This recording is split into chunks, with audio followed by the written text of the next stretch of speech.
ক্লাসরুমের উপরে ভেঙে পড়ছে যুদ্ধ বিমান, মারা গেছে শিশুরা, শিক্ষকেরা, যারা একদিন এই দেশের ভবিষ্যৎ হইতো। এটা কোনো দুর্ঘটনা না, রাষ্ট্রীয় দুর্নীতি, ব্যর্থতা আর অপরাধের একটা চেহারা। এই যে বাংলাদেশের বিমান বাহিনী, আমরা তো টাকা দিই প্রচুর প্রত্যেক বছর বাজেটে পালিয়ে এদেরকে, কিন্তু এদের বিমান দুর্ঘটনা কত হয় জানেন? আসেন আমরা হিসাবটা দেখি আর একটা তুলনা করি। 2008 থেকে 2025 পর্যন্ত বাংলাদেশের বিমান বাহিনীর নিজে স্বীকার করছে এরকম দুর্ঘটনার সংখ্যা 14টা, আমরা জানি এটা। একই সময় ইন্ডিয়ান বিমান বাহিনীর নিজের স্বীকার করা দুর্ঘটনার পরিমাণ 85টা, কিন্তু ইন্ডিয়ার আছে 2024-এর হিসাব অনুযায়ী অবশ্য 1290টা বিমান আর 500টা হেলিকপ্টার। ভারতীয় বিমান বাহিনীর দুর্ঘটনার অনুপাত হচ্ছে 100টার মধ্যে 4.7। সেই পরিমাণে বাংলাদেশের বিমান বাহিনীর আছে, এটা 2023-এর হিসাব, 125টা বিমান এবং 61টা হেলিকপ্টার। বাংলাদেশ বিমান বাহিনীর দুর্ঘটনার অনুপাত হচ্ছে 10.93, প্রায় 11%। এইটা ভারতের তুলনায় প্রায় 3 গুণ প্রায়। বিমান বাহিনীকে তো জবাব দিতে হবে যে কেন আমাদের বিমান বাহিনীতে ভারতের চাইতে 3 গুণ বেশি দুর্ঘটনা হয়। অনেকে অবিশ্বাস করতে পারেন, আমি হিসাব দিতেছি। 8 এপ্রিল 2008 চেংদুতে F7Z দুর্ঘটনা হয়, একটা বিমান হারায়। 20 ডিসেম্বর 2010 2টা PT-6 বিমান দুর্ঘটনায় পড়ে। 8 এপ্রিল 2012 Aero L39 ক্র্যাশ একটা। 26 এপ্রিল 2012 একটা PT-6 ভারতীয় ভূখণ্ডে জরুরি অবতরণ করে। 13 মে 2015 Mi-17 হেলিকপ্টার দুর্ঘটনা হয় একটা। 29 জুন 2015 F7MB যুদ্ধ বিমান বঙ্গোপসাগরে বিধ্বস্ত হয় একটা। 11 জুলাই 2017 IAC-130 দুর্ঘটনা হয় লোহাগড়ায়, একটা বিমান হারায়। 27 ডিসেম্বর 2017 2টা IAC-130 মাঝ আকাশের সংঘর্ষে বিধ্বস্ত হয়, 2টা। 3 জানুয়ারি 2018 Mi-17 হেলিকপ্টার ক্র্যাশ করে একটা। 1 জুলাই 2018 KHW প্রশিক্ষণ বিমান রাতের মিশনে যশোরে বিধ্বস্ত হয়। 23 নভেম্বর 2018 F7BG বিমান টাঙ্গাইলে দুর্ঘটনায় পড়ে। 9 মে 2024 IAC-130 বিমান চট্টগ্রামে বিধ্বস্ত হয়।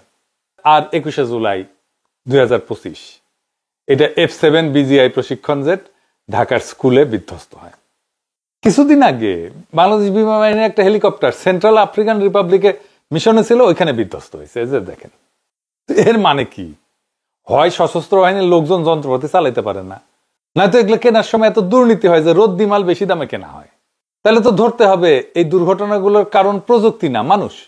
আর সেই মানুষগুলো রাষ্ট্রের সামরিক উঁচু পদে বসে কমিশনের ব্যবসা চালায়। কি চমৎকার! শোনা যায় বাংলাদেশের ডিফেন্স পার্সেজের 70%-এর বেশি হয় বিচ্ছিন্ন স্বচ্ছতার বাইরে, যেখানে ঘুষ, মধ্যস্বত্বভোগী আর সরকারি দাম এই নামে চালানো হয় রদ্দি মাল। আমরা তো রাষ্ট্রকে প্রশ্ন করতে পারি, যেহেতু তাদেরকে পয়সা দিই, যে আপনার বাহিনী কোথায় যুদ্ধ করতেছে, কাদের বিরুদ্ধে এই প্রস্তুতি? যে বাহিনী নিজের আকাশে উঠতে পারে না, সে অন্যের আকাশে কিভাবে লড়বে? এদেশে মানুষের জীবনের কোনো মূল্য দেওয়া হয় না বইলা যুগ যুগ ধরে যুদ্ধ বিমানের মহড়া এবং প্রশিক্ষণ চলছে ঢাকার আকাশে। প্রত্যেক দিনই রাজধানীর আকাশে ফাইটার জেট ছুটতে এবং অনেক হেলিকপ্টার উঠতে দেখা যায়। আপনারা দেখছেন না? শীর্ষ সেনা এবং বিমান কর্মকর্তারাই এইগুলোতে চড়েন। এই সমস্ত পুরাপুরি বন্ধ হওয়া জরুরি, একদম ফুল স্টপ। ঘনবসতিপূর্ণ এই রাজধানী শহরটা এড়ায় কি এরকম প্রশিক্ষণের কার্যক্রম চলতে পারে না? হোমরা সোমরাদের আচরণ এবং তাদের অনুসৃত রীতিনীতি দেখলে মনে হয় না যে বাংলাদেশ সরকারের নীতি নির্ধারকরা জানেন যে বিশ্বের সবচেয়ে ঘনবসতিপূর্ণ রাজধানীগুলোর মধ্যে ঢাকার অবস্থান দ্বিতীয়। 1 নম্বর হচ্ছে ম্যানিলা, ফিলিপাইনে, প্রত্যেক বর্গ কিলোমিটারে 46,000 মানুষ থাকে। 2 নম্বর ঢাকা, প্রত্যেক বর্গ কিলোমিটারে 44,000 মানুষ থাকে। 3 নম্বর বাগদাদ, ইরাকের, প্রত্যেক বর্গ কিলোমিটারে 32,800 মানুষ থাকে। এবং 4 নম্বর মুম্বাই, ইন্ডিয়ার মহারাষ্ট্রের রাজধানী, আমরা জানি প্রত্যেক বর্গ কিলোমিটারে 32,300 জন মানুষ থাকে। এবং 5 নম্বর কায়রো, মিশর, প্রত্যেক বর্গ কিলোমিটারে 19,300 জন মানুষ বসবাস করে। আওয়ামী বাকশালীরা একটা মৌকা পাইছে। এই জুলাই আগস্ট বিপ্লবের শোকগাথা চলতেছিল, যখন আওয়ামী দুঃশাসনের চিত্র আবার সবাই দেখতেছিল, আর সবাই এই সময় দুর্ঘটনা বাকরুদ্ধ করে দিচ্ছে সবাই। সমস্ত কর্মসূচি এখন কিছুদিনের জন্য হলে বন্ধ থাকবে। এই ঘর পড়ার মধ্যে আলু পোড়া খাইতে আসছে এই নটনটিরা, বিশিষ্ট বুদ্ধিজীবীরা এবং বাকশালীরা, বাংলার আন্তনীয় গ্রামসি, গরিবের কালমার্কস, ঝানু মোহাম্মদ বাঙ্গুল্যান্ডের প্রগতিশীল ঘরানার প্রধান বুদ্ধিজীবী। সকল বাকশালীদের মতো তিনিও 1991 সালে গঠিত হয়েছিল 101 সদস্য বিশিষ্ট 71-এর ঘাতক দালাল নির্মূল কমিটি, তার সদস্য ছিল। আবার পার্বত্য চট্টগ্রাম নিয়ে উনি খুব চিন্তিত আর কি। কিবা কিবা কমিটিতে আছেন, ওনার চিন্তা পার্বত্য চট্টগ্রাম আর যুদ্ধাপরাধ এই ছাড়া আর বাইরে যায় না। ওনার সম্পর্কে আপনি নেট ঘেইটা লেখাপড়া কত দূর করেছে এটা খুঁজে পাবেন না। আমি লেখাপড়া ধরে টান দিই কেন জানেন? এই সেকুলার ঘটনার যত তালে বড় আছে না, সব কয়টা লেখাপড়ায় লবণকা, কিন্তু ভাবছে তারা নোবেলটা পাইতেছে না আর কি। এই ঝানু মোহাম্মদের সবচেয়ে বড় আবিষ্কার ছিল আমি নাকি রয় রেজেন্ট। সেটা কইছে এমন একটা জায়গায় যে আমার কানে আসছে, একটা খুব বিশ্বাসযোগ্য মানুষ আমাকে বলে দিছে। আমি তারা জিজ্ঞাসি আপনি এটা কেন বলছেন, তখন অস্বীকার করে ভয়। মানে তার মেধা এবং সাহস কোনোটাই নাই। একটা বিশ্ববিদ্যালয়ের প্রফেসর কতখানি নির্বোধ হইতে পারে, কতখানি মূর্খ হইতে পারে, তার ক্রিটিক্যাল ফ্যাকাল্টি কত দুর্বল হইতে পারে, ঝানু মোহাম্মদ তার নমুনা। আমার মাথায় এসছে তখন যে আমি শিওর ওই পিএইচডি করে নাই। আপনারা খোঁজ নিয়ে দেখেন, একজন পিএইচডি এরকম নির্বোধের মতো কথা বলবে না। খুঁজে দেখেন সে পিএইচডি করেছে কিনা, আমি 99% শিওর ওই করে নাই। অনেকের মনে হইতে পারে এরকম প্রফেসর হয়েছে, এরকম ইকোনমিক্সের প্রফেসর হয়েছে, পিএইচডি করে নাই। দেখেন, আমি তো কইলাম তো, দেখেন, খুঁজে দেখেন, না হইলে আমার আগে সে কোয়েন। যাই হোক, সে বাক্য ঝাড়িছে প্রফেসর সামন্তলাল সেনকে আনা হোক। হ্যাঁ, আগে এক নোটই কইছে নিপুণ, হ্যাঁ, তারপরে এই নট করছে। এডিটর সাহেব এই নটো আর নোটিরে পাশাপাশি রাখেন, দেখি তো মানায় কিনা। হ্যাঁ, মানাইছেন না? মানাইছে, হ্যাঁ মানাইছে ভালো। এক সুন্দর গাদা আর এক সুন্দরী গাদি। এই ঝানু মোহাম্মদের একটা ছবি দেখবেন, হ্যাঁ, ক্ষুদ্রকালের সোহরাওয়ার্দীর বডিগার্ডের সাথে। জায়গা মতো খাইছে, সব বরাবর আর কি, বুঝছাও। 1974 দুর্ভিক্ষের টাইমে অনুদান তুলে ওই সোহরাওয়ার্দীর বডিগার্ডের হাতে দিতেছে, দেখেছেন কি হাসি মুখে, দেখেছেন? এই ঝানু মোহাম্মদ গুলো হইতেছে সুপা ফ্যাসিস্ট, সুপা বাকশালী, সুপা আওয়ামী লীগ। সুযোগ পেলে কক করে ওঠে। ফ্যাসিস্টের সহযোগী, ফ্যাসিস্ট মন্ত্রিসভার সদস্য, জুলাই আহতদের চিকিৎসায় বাধাদানকারী, স্বঘোষিত বার্ন স্পেশালিস্ট সামন্তলাল সেনের জন্য ওর পেট পুড়াচ্ছে। এই সামন্তলাল সেন আর এক বাটপার, লেখাপড়া করে নাই, কিছু করে না, স্পেশালিস্টই না। এই সামন্তলাল কত বড় বাটপার, মহা বাটপার। ওই এমবিবিএস ডাক্তার, কচু কাটতে কাটতে যেমন ডাকাত হয় না, যেমন প্লাস্টিক সার্জনের সাথে ঘষাঘষি করতে করতে না ওই প্লাস্টিক সার্জনের ভোগ ধরিছে, নিজেরা প্লাস্টিক সার্জন ধরিছে। শিক্ষাগত যোগ্যতায় সে উচ্চ শিক্ষিত ডাক্তার না, স্পেশালিস্ট না, তার যোগ্যতা এমবিবিএস পর্যন্ত।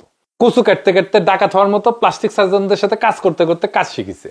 কতটুকু কাজ শিখিছে কে জানে, ওর কাছে কেউ যায় না। ওর অনেক মেলা তালে বড় বড় ভালো ভালো প্লাস্টিক সার্জন আছে। ঢাকা মেডিকেল কলেজের ইমার্জেন্সি ওয়ার্ড বয়টা দেখবেন কাজ করতে করতে পারদর্শী হয়ে যায়। অনেকে ভালোভাবে সাহায্য করতে পারে, ছোটখাটো সার্জারিও করতে পারে, কিন্তু তাই বলে তো তাদেরকে ডাক্তার বলে ডাকা যায় না। নামের পরে শিক্ষাগত যোগ্যতা হিসেবে এমবিবিএস এর পরে ডিএসএস, ভিয়েনা অস্ট্রেলিয়া লাগাইছে। জানেন এই ডিএসএস মানে কি জানেন? Diploma in social service. হা, যার সাথে চিকিৎসার কোনো সম্পর্ক নাই, মানুষকে ধোঁকা দেওয়ার কৌশল হিসেবে এটা করতো সে। তবে সোশ্যাল সার্ভিস ভালোই করতো, যা দিয়ে শিক্ষাগত যোগ্যতার এই অপদার্থতা আলার করতে পারত। দেশের বিশিষ্ট প্লাস্টিক সার্জনরা এই বিষয়টা জানলেও হাসিনার সাথে ও ডাইরেক্ট কানেকশনে থাকার কারণে প্রকাশ্যে এই কথা তোলেনি। আগুনে পোড়া মানুষদের নিয়ে রাজনীতিতে উই ছিল বার্ন ইউনিটে প্রিয় অভিনেত্রী Sheikh Hasina, script writer plus সহ অভিনেতা। 2013-14 সময় হাসিনায় যে অগ্নি সন্ত্রাসের একটা ভং ধরেছিল না, গপ্প গীত না, ওই অগ্নি সন্ত্রাসের স্ক্রিপ্ট লেখার জন্য বার্ন ইউনিটের দরকার ছিল। এই সামন্তলাল সেন সেটা করে দিছে, সেই জন্যই ওই এত প্রিয়। 24-এর মন্ত্রিসভায় এই জন্যই তারে ঠাই দিছিল ভারত কোটায়।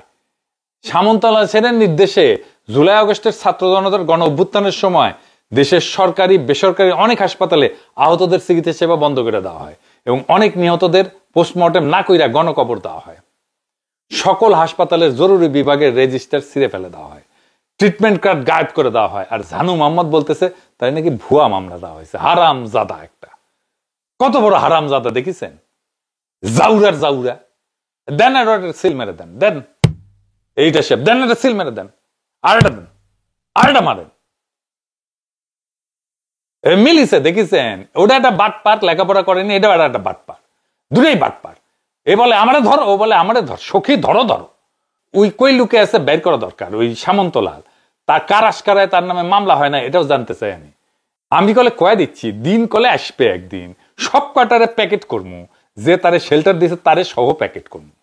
ক্লাসরুমে যে যুদ্ধ বিমান ভেঙে পড়ছে এটা কোনো দুর্ঘটনা না, এটা রাষ্ট্রীয় ব্যর্থতার বদ্ধভূমি, যেখানে শিশুরা মারা যায় রাষ্ট্রের যুদ্ধ প্রস্তুতির নামে। সেখানে যুদ্ধ হয় না, শুধু কমিশন খাওয়া হয়।